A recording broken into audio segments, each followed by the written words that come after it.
Just ahead on American Black Journal, we're going to get the details on Detroit's signature event for independent filmmakers, the Trinity International Film Festival. Plus, it is time for the African World Festival at the Charles H. Wright Museum. And we will remember Nobel Laureate Toni Morrison. Don't go away.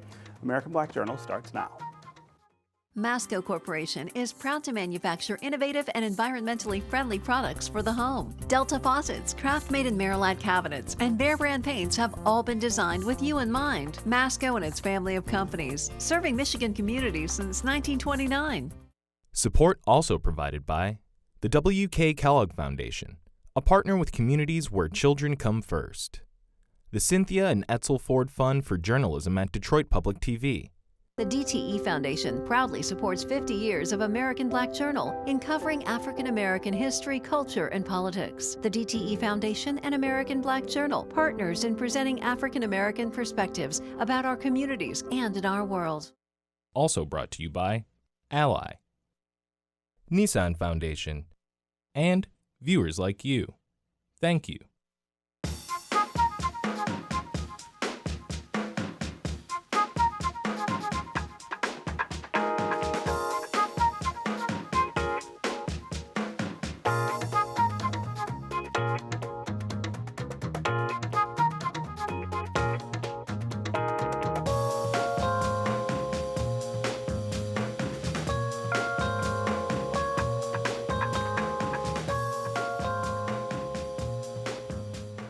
Welcome to American Black Journal. I'm Stephen Henderson. Detroit's Trinity International Film Festival is celebrating its 13th year, showcasing the work of independent filmmakers from around the world. This year's event takes place August 14th through the 18th at the Marlene Bowl Theater in the downtown YMCA. The festival is going to screen 67 films. Joining me now is the director of the film festival, Marshall Montgomery Favors, along with three of the filmmakers whose works are being screened, Kenneth Nelson, Jazara Riches, and Kevin Tate. Welcome, everyone, to American Black Journal. Thank you for having us. So, Marshall, we do this every year. Every year we get you on to talk about the film festival. 13 years now that you've been doing it. Tell us why we should be excited about this year. Well, thank you again for having us and being able to talk about the festival. But it's been such a journey and a passion for the past 13 years. And as you mentioned, we have 67 films, 18 countries.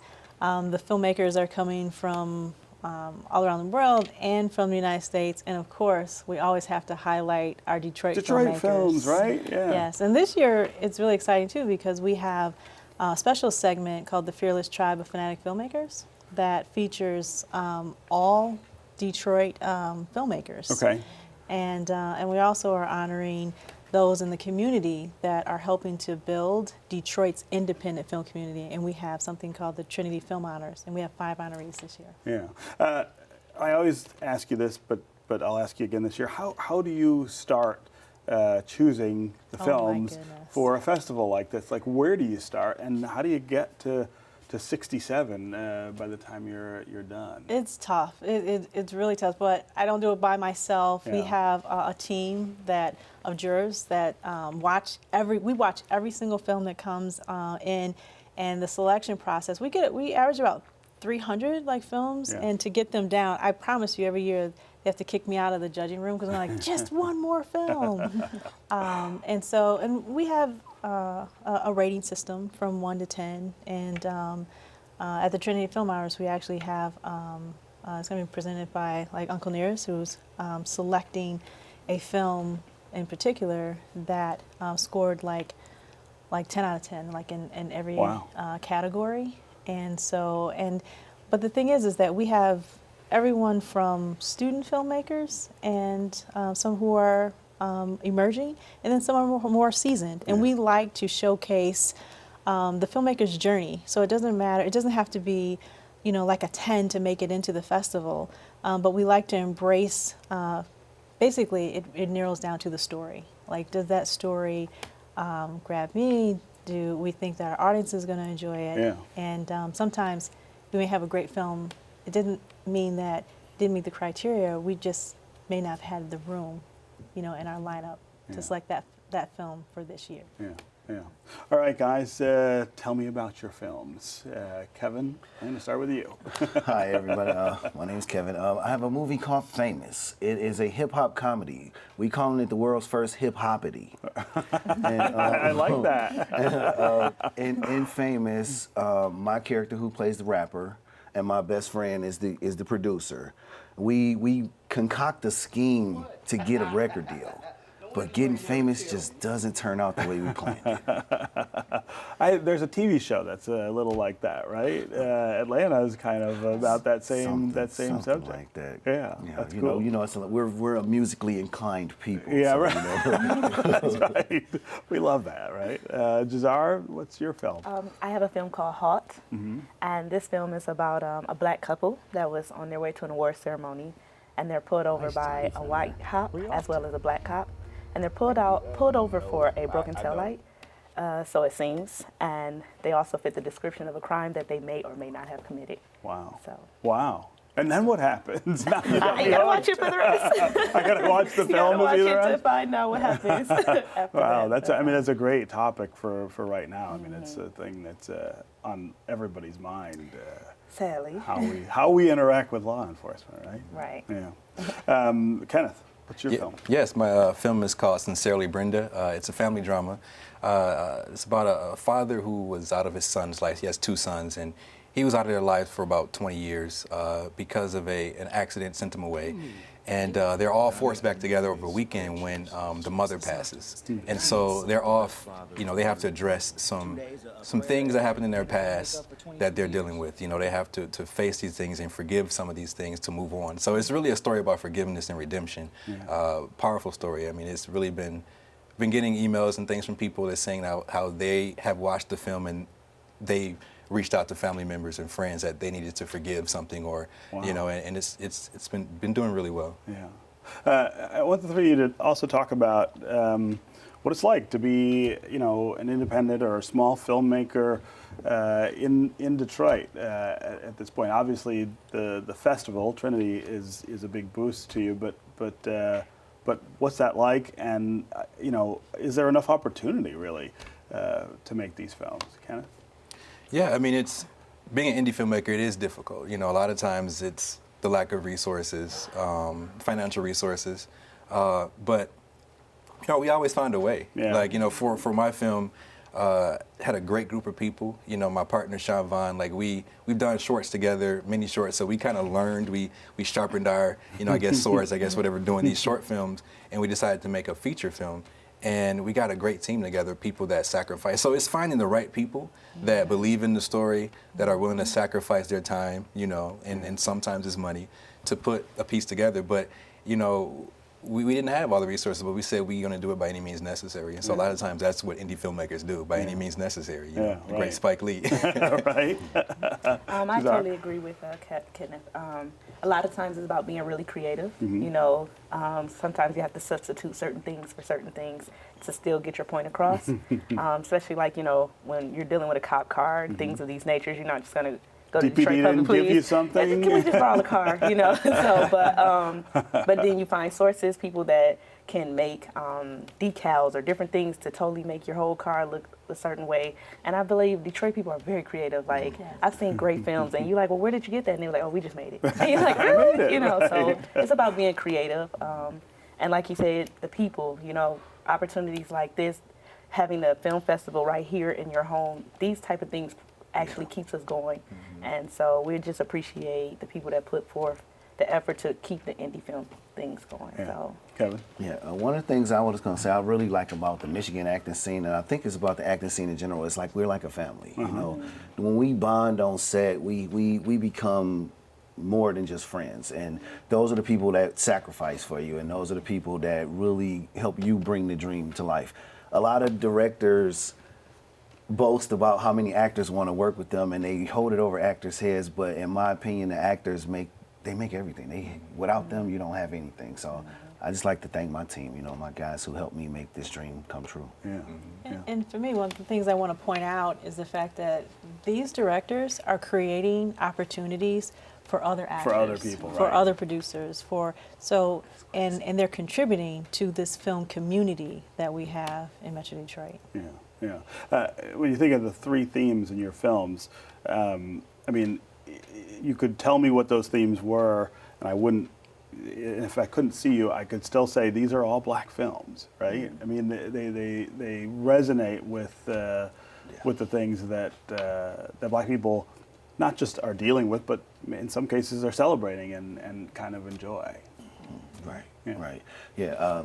It's a beautiful thing, though. I mean, I like to enjoy it. You know, I like to laugh a lot. So me and myself, my partner, Mushad Moore, who couldn't be here today because there wasn't enough chairs, but he Could have got more chairs.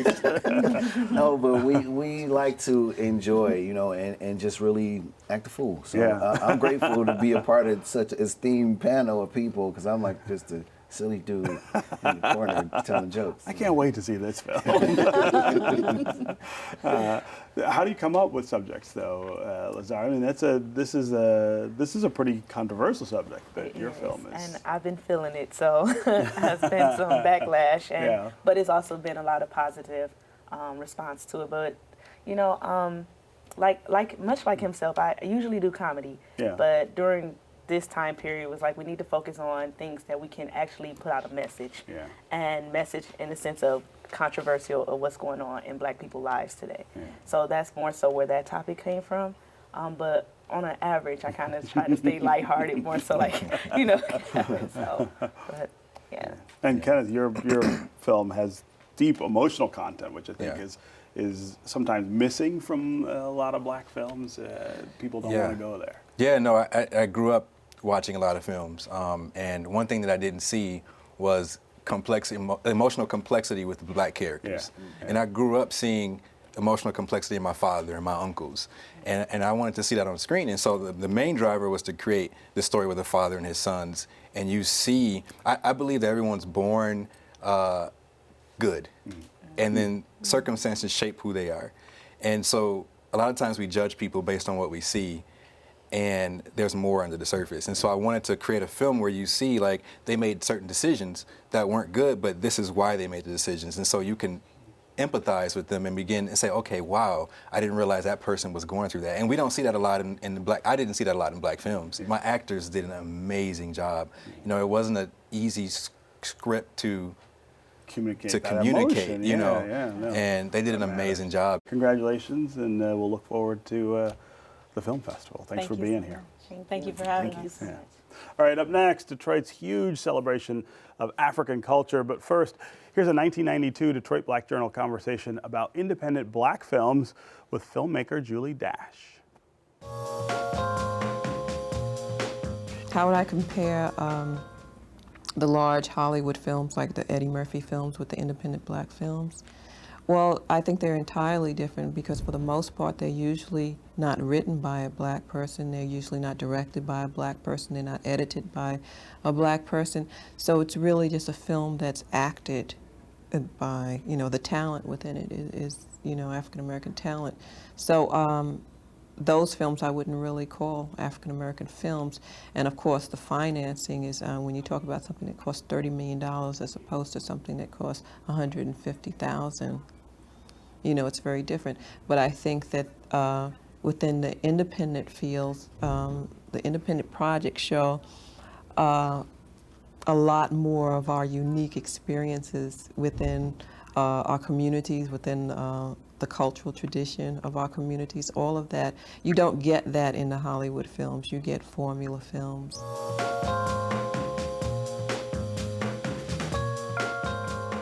The 37th Annual African World Festival is expected to attract more than 150,000 people to the grounds of the Charles H. Wright Museum over the weekend of August 16th. The free event features music, dance, poetry, arts and crafts, and more than 100 vendors selling authentic African, African-American, and Caribbean food, clothing, and health products. Here now to tell us more is the festival's producer, Njia Kai, along with Piper Carter, coordinator of the Detroit Rocks the Runway fashion event. Welcome to American Black Journal. Thank you. Thank you for having us. So 37 years, Njia. So I can remember when I was a kid, when this festival was at Hart Plaza, right?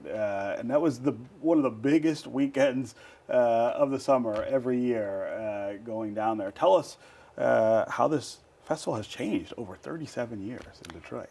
Yeah, thank you. We all have our memories Yeah, of the right? African World Festival. It was the weekend. It was the weekend. It still remains a big reunion, family gathering. Folks still come from all around the world and all across the United States for this special event at the Wright Museum. So the 30th event, we had to make some decisions, economic decisions and some other strategic type of choices were made, and the event was moved to the grounds and the streets surrounding the Charles H. Wright Museum, and it's turned out to be a good home for the event, and we remain there this year. Yeah, and if you think about it, it belongs at the Wright. I mean, that's the kind of proper space for it, I feel.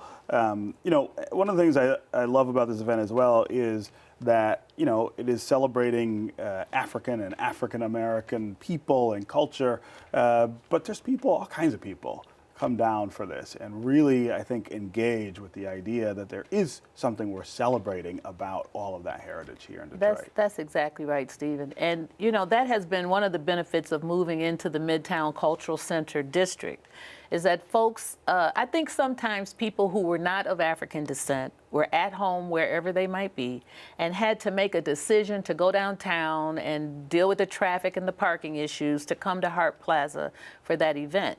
But to come to Midtown with all of its various cultural institutions and to experience a new culture or to get some new experiences of a culture you might be familiar with has proven to increase the diversity of our audience. And we're really pleased with that, because as much as it is an annual gathering of folks who know each other and come together to celebrate, it's also this grand opportunity to present some of the best of the African world in the city of Detroit, where sometimes the image of the African community needs an uplift. Yeah. And this weekend provides some insight into the, you know, we're a well-rounded people. There's 360 degrees of blackness. And so there's many things to experience, and I think this location and this cultural emphasis on this event helps all of that. Yeah. So tell us about Detroit Rocks the Fashion Runway. Yeah, so Detroit Rocks the Runway is actually the brainchild of Mama and Gia. Yeah. And it's actually the culmination of hip hop culture mixed with the traditional African fashions, as well as some more contemporary African fashions. And this year, I'm very excited that we have a designer from Liberia, menswear designer from Liberia. We actually have a young designer, Stella Safari, who's from Congo. All the clothing is currently being sewn in the Congo and shipped. And we have two Nigerian designers who also have stores in the city. And we also will have a booth on Sunday where all of the designers will be able to have their clothing on sale. So people will be able to patronize their clothing lines. We have 16 designers. Wow. And all from all the way super traditional African styles and cuts to more contemporary ideas using African fabrics and everything in between, some sportswear as well. Yeah. And we have all the plethora of intergenerational things for different body types. We have, of course, you know, we have Kiera Sheard, who has a clothing line. It's called 1160. Okay. And so we're very excited about that because her clothing line is actually geared towards women who are a little bit larger. Okay. And it's stuff to wear to work, which everyone in Detroit needs to know who they can support to buy their clothes to wear to work. Yeah. And to, you know, there's designers who do things for galas and special events. So I'm very excited about that. And then it's also paired with our, we have an all-woman hip-hop band who's going to back up our headliner, Danny Cassette, who this year we're going with a little bit younger artist to attract a younger demographic. But we're just really excited that we have all body types, all ages, intergenerational in the fashion show. Yeah, I mean, I think that's a really important concept too, this idea of the spectrum of African and African influenced clothing. And I'm not sure everybody thinks of that range when they think of that subject. Talk about the importance of this festival in Detroit. I mean, Detroit is a unique place in the country and kind of in the world. The idea of the African World Fest, though, in Detroit strikes me as significant in some pretty profound ways. You know, I think it's really significant that the Charles H. Wright Museum of African American History chose to broaden its scope in the development of the African World Festival and has allowed and provided a platform for all of us to show up together.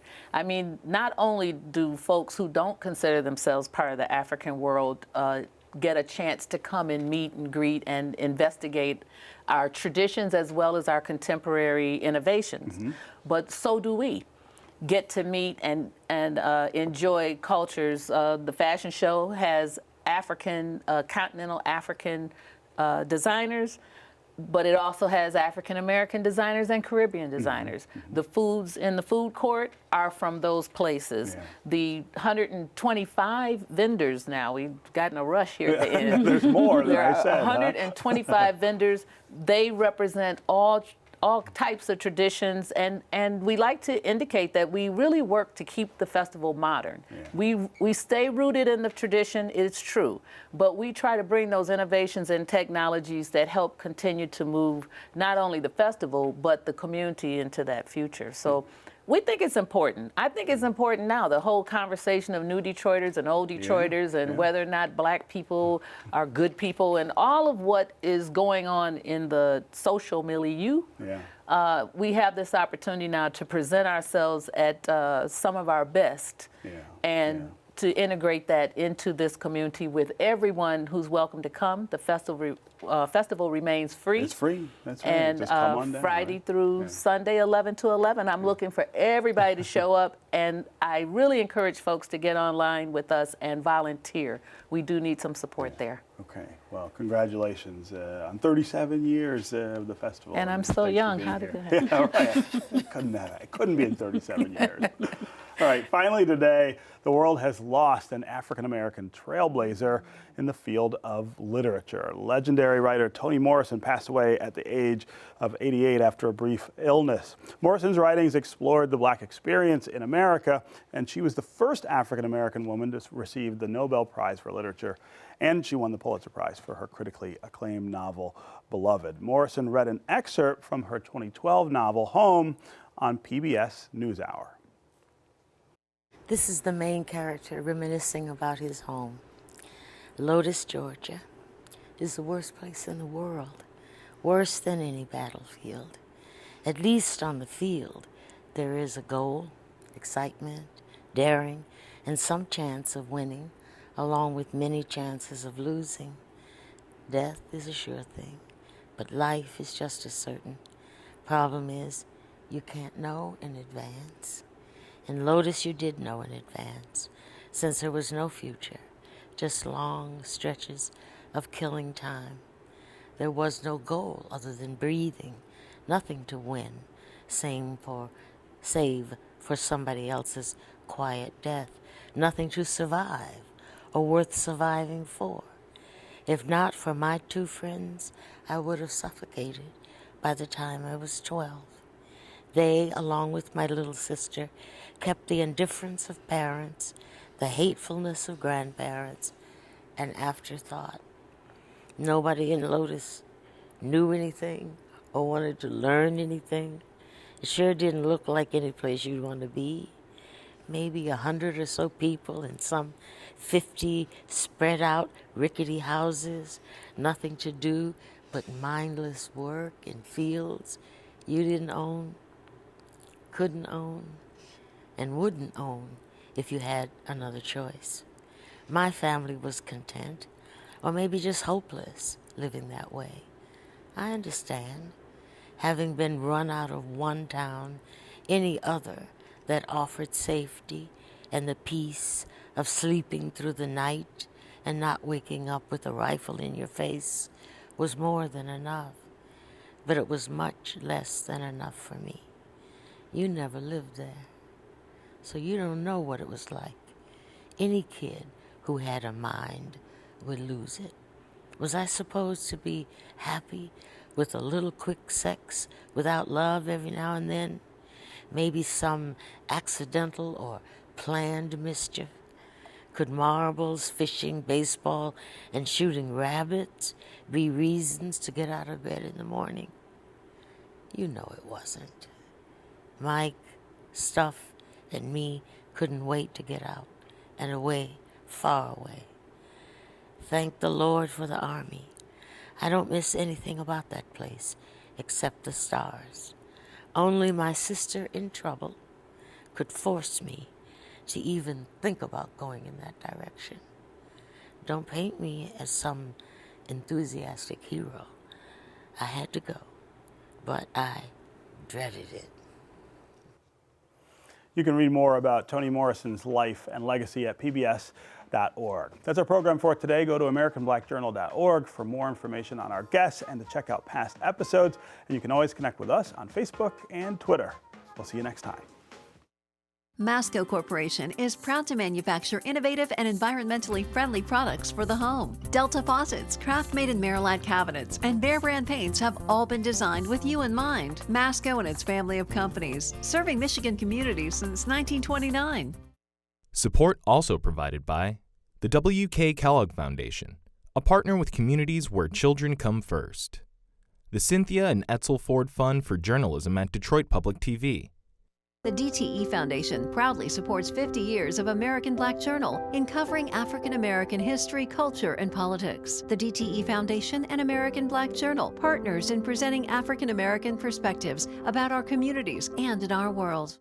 Also brought to you by Ally, Nissan Foundation, and viewers like you. Thank you.